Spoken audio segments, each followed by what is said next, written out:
اب یہاں پہ محرم پہ سب سے پہلا اعتراض کیا ہوتا ہے؟ اعتراض یہ ہوتا ہے جی آپ شیعہ کالے کپڑے پہنتے ہیں، آپ یا حسین کہہ کے بازاروں میں آتے ہیں، یہ یا حسین کہہ کے حسین کو کچھ نہیں ملتا۔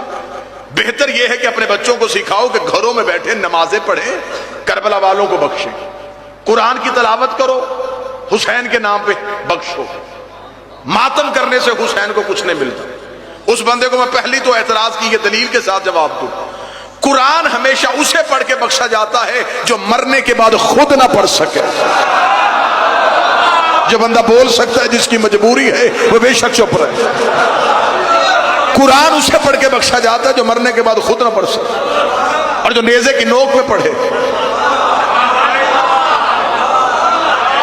اب یہاں پہ اعتراض کرتے اور آج کے ماڈرن دور میں سائنس لینے والا بچہ یہ بات کو جلدی قبول کر لیتا ہے کہ سرکار یہ بات بالکل ٹھیک ہے، کالے کپڑے پہننے سے حسین کو کیا ملے گا؟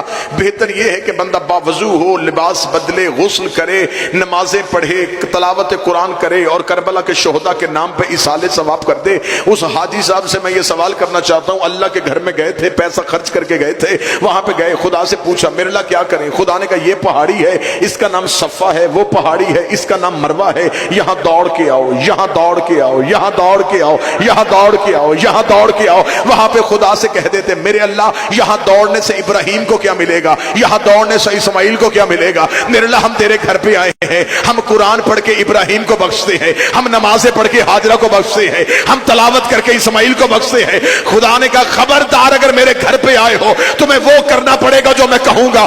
اگر 2-4 سال یہاں کوئی نہ دوڑا تو نسلوں کو پتہ ہی نہیں چلے گا یہاں ہوا کیا تھا۔ میں نے یاد بھی زندہ رکھنی ہے، میں نے سنت بھی زندہ رکھنی ہے، مجھے عزت حسین کی قسم ہے اگر ہر محرم میں حسین کے ماتمی یا حسین کہہ کے بازاروں میں نہ آئے، دنیا کو پتہ ہی نہ چلے قاتل کون